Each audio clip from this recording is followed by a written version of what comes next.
Good evening and welcome to PV Legal's daily newsletter. What does it take to ban a story about a corrupt judge in India? As it turns out, it depends entirely on which court you ask. This week gave us two answers and they could not be further apart. The case is R.S. Tamilvendan versus the state of Tamil Nadu, decided on the 21st of May, 2026, by Justice G.R. Swaminathan and Justice V. Lakshminarayanan of the Madras High Court. An advocate wanted the Tamil film Karuppu banned because it shows a corrupt judge and a courtroom run by a crooked lawyer. The film is set in a court that does not exist, in an imaginary town called Seven Wells. The censor board had already cleared it. The petitioner did not bother to challenge that clearance. He simply wanted the film gone. Off the screens, off OTT, off everywhere. The court's response, in essence, was, get a thicker skin. Two questions. Can a writ court ban a certified film for showing a corrupt judge?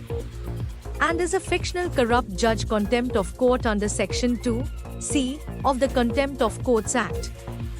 The bench weighed both against the freedom of speech in Article 19(1)(a). The Madras High Court did something refreshing.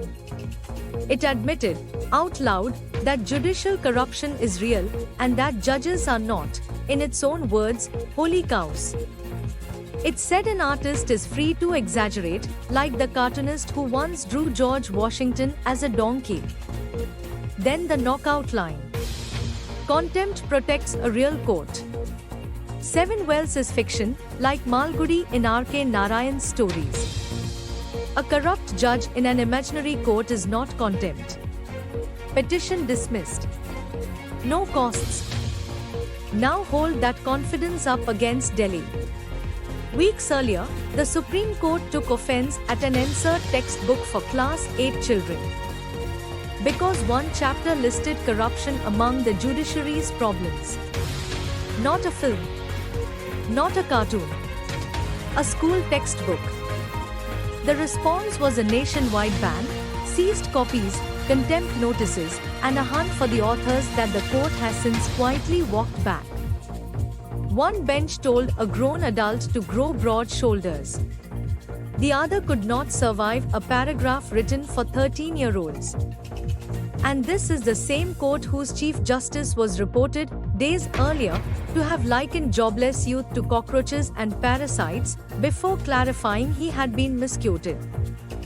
Broad shoulders, it seems, are prescribed for everyone except the bench itself. Madras got it right.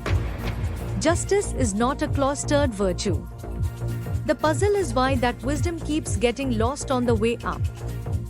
This is your host, signing off for PV Legal's daily newsletter. Stay informed, stay vigilant.